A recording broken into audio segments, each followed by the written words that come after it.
प्रयत्न साधक है, तुम्हें आलस से छोड़ना पड़े। मेरे पास लोग आते हैं, वो कहते हैं कि सुबह का ध्यान जरा मुश्किल, 6 बजे आने में कठिनाई होती। तुम समझ ही नहीं रहे कि तुम क्या कह रहे हो। अगर तुम्हें 6 बजे उठने में कठिनाई हो रही है तो तुम्हें मन के बाहर जागने में तो भयंकर कष्ट होगा। अगर 6 बजे उठने में तुम्हें इतनी मुश्किल मालूम पड़ रही है तो जीवन के चाक से छलांग तुम कैसे लगाओगे?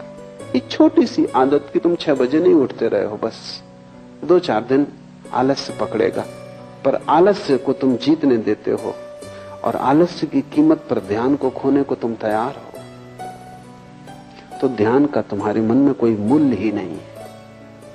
अगर मूल्य होता तो ये सवाल तुम उठाते ना। कोई आता है, वो कहता है कि 4 ध्यान में तो थकान हो जाती, अगर 2 छोड़ दें। तुम 4 ही छोड़ सकते हो, क्योंकि 4 में थकान होती, 2 में आधी होगी, लेकिन होगी तो। और मैं जानता हूं कि अगर मैं तुम्हारे मन को सुविधा दूं कि 2 छोड़ दो, कल तुम आओगे कि 1 ही करें, तो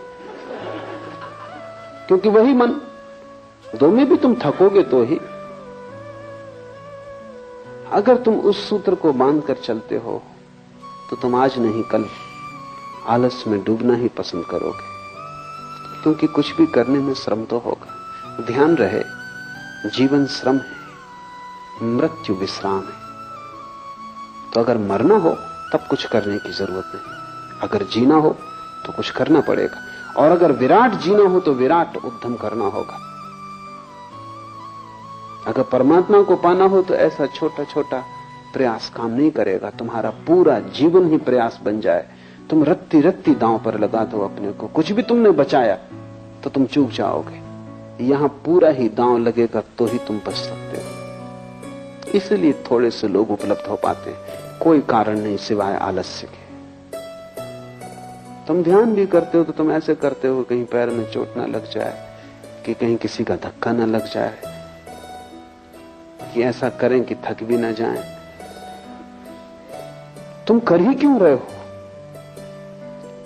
तुमसे कहा किसने? लेकिन तुम साफ भी नहीं हो, तुम ऐसे धुंधलके में जीते हो जहां सब अंधेरा अंधेरा है। तुम्हें यह भी पक्का नहीं कि तुम यहां आ कैसे गए, कैसे चले आए। तुम, कोई आ रहा था, तुम साथ आ गए, कि सोचा चलो देखें, कि चलो देखें दूसरे क्या कर रहे हैं। तुम ऐसे ही धक्के खा रहे हो और ऐसा अनंत जन्मों से चल रहा है, लेकिन धक्कों से कोई मंजिल पर नहीं पहुंचता। मंजिल कोई संयोग नहीं है कि तुम किसी भी भांति पहुंच जाओ। मंजिल एक गंतव्यपूर्ण यात्रा है। मंजिल एक दिशा की तरफ सारे जीवन की धारा को लेकर चलने का श्रम। मंजिल एक संकल्प है। संकल्प करते ही तुम्हारा मन एक धारा में आ जाता, शक्ति इकट्ठी हो जाती, तो ऊर्जा तुम में महान है। तुम जितना सोचते हो कि इतनी कम शक्ति है कि इतने जल्दी थक जाओगे, वो तुम गलती में हो। मनुष्य के शरीर में शक्ति के, ऊर्जा के 3 तल हैं। एक तल ऊपर का है जो रोजमर्रा काम के लिए, जैसे तुम जेब खर्च के लिए खीसे में कुछ रुपए डाल रखते हो, वो तुम्हारी पूरी संपदा नहीं। जेब खर्च के लिए है कि बाजार गए कुछ सामान वगैरह लाना, कुछ रुपए। मुल्ला नसरुद्दीन एक दफा गांव से गुजर रहा था, बाहर अंधेरा था, 4 आदमियों ने पकड़ कर उस पर हमला कर दिया। उसने इस भयंकर ढंग से लड़ाई की कि चारों को पछाड़ दिया। बामुश्किल वो 4 उस पर कब्जा कर पाए, बामुश्किल। और जब उसके खीसे में हाथ डाला तो केवल 7 पैसे थे। तो उनने कहा हद कर दी नसरुद्दीन, 7 पैसे के लिए। नसरुद्दीन ने कहा कि मैं नहीं समझा कि तुम 7 पैसे के लिए लड़ रहे हो। बाएं पैर के जूते में 500 रुपए छिपा रखे। लेकिन तब उनने भी हिम्मत न की उसका बायां जूता खोलने की, क्योंकि जो 7 पैसे के लिए ऐसा भयंकर श्रम किया, उन्होंने कहा नमस्कार, फिर कभी।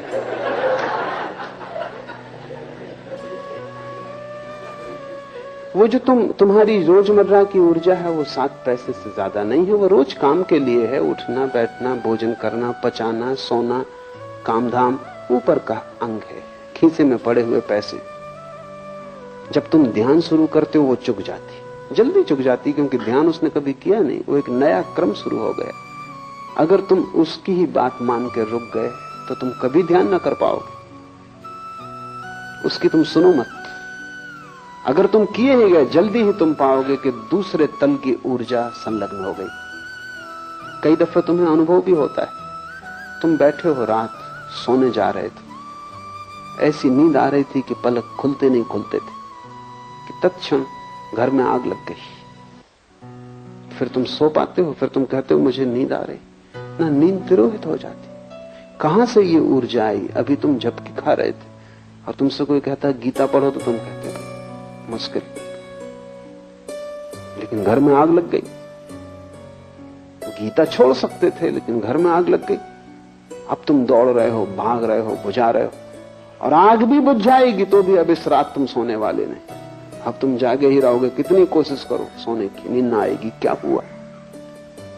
दूसरा तल जो रोजमर्रा शक्ति का नहीं है, संरक्षित तल टूट गया। उसके टूट जाने के कारण तुम इतनी ऊर्जा से भर गए हो कि सब नींद खो गई। अगर तुमने ध्यान का प्रयोग जारी रखा, तुम थके ना, जल्दी ही दूसरी ऊर्जा उपलब्ध होगी। उसके उपलब्ध होते ही तुम पाओगे कि कितना ही ध्यान करो थकने वाला नहीं है, कुछ भीतर खर्च होने वाला नहीं। ये भी दूसरा तल है, एक तीसरा तल है। ये दूसरा तुम्हारा खजाना है, ये भी चुक सकता है, इतनी आसानी से नहीं जितनी आसानी से पहला तल चुकता है। ये भी एक दिन चुकेगा। महत उपाय तुम करते रहोगे ध्यान के तो एक दिन ये भी चुकेगा, और तब तीसरा तल टूटता है। वो तल तुम्हारा नहीं, वो परमात्मा का है, वो कभी भी नहीं चुकता। लेकिन अगर तुमने आलस्य किया तो तुम दूसरे तल पे ही नहीं पहुंचोगे, तीसरे पर पहुंचने का तो कोई सवाल नहीं। परमात्मा परम ऊर्जा है, तुम्हारे भीतर ही छुपा है। पहला तल तुम्हारे मन का, दूसरा तल तुम्हारी आत्मा का, तीसरा तल परमात्मा का। मन को चुकाओ तो आत्मा की ऊर्जा उपलब्ध होगी, आत्मा को भी चुका दो तो परमात्मा की ऊर्जा उपलब्ध होगी, जो शाश्वत, जिसके फिर चुकने का कोई उपाय नहीं। फिर तुम विराट के साथ एक हो गए। इसलिए शिव कहते हैं प्रयत्न साधका।